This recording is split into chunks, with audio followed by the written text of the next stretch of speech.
all whatever looks good when I sit down and start filming. And that's basically how I made movies for 20 years. Mhm. But the sad part for me is I know better, but I just do it anyway. Like I just do whatever looks best.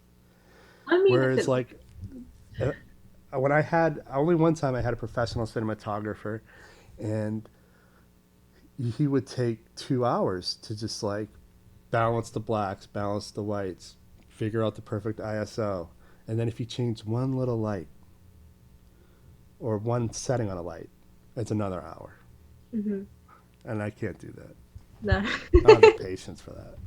I'm not that like I'm an artist, but like that is just ridiculous. Yeah, I guess it kind of sometimes it can take the fun a little bit out of the creative process if you're thinking too, I don't know what the word is, too closely about it being perfect.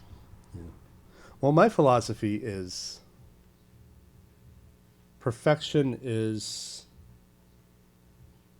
not, it doesn't exist. It's just not real. The universe is chaotic. Yeah, It's supposed to be. Therefore, art should be chaotic. I like that too. We have a lot of lessons in this one, I think. Yes. Um,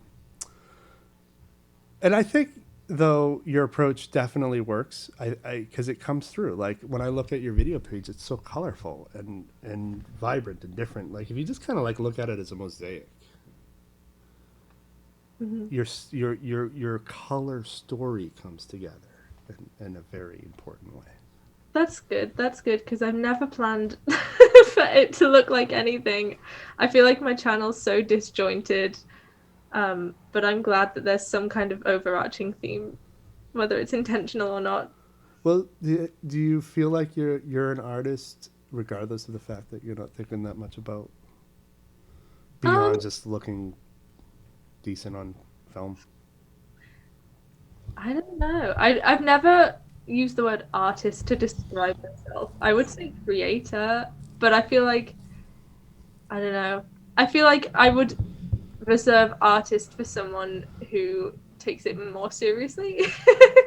And yeah, maybe does think about it a little bit more. I'm just like if it looks decent, I'm happy with it. But I I, think an artist would try harder than I do. well, yeah. I mean, there are some that go out that where they turn their living room into a studio. So, like, I remember there was this one guy in LA who he built his living room so that when you walk in, you go down a step, and the idea was down on the lower level can instantly become a studio space, and the cameras would be up on the upper space.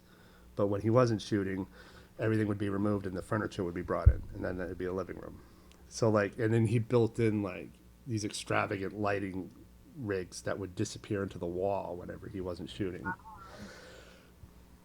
I'm not saying you have to get to that point because I think that's batshit nuts, but it's also kind of cool.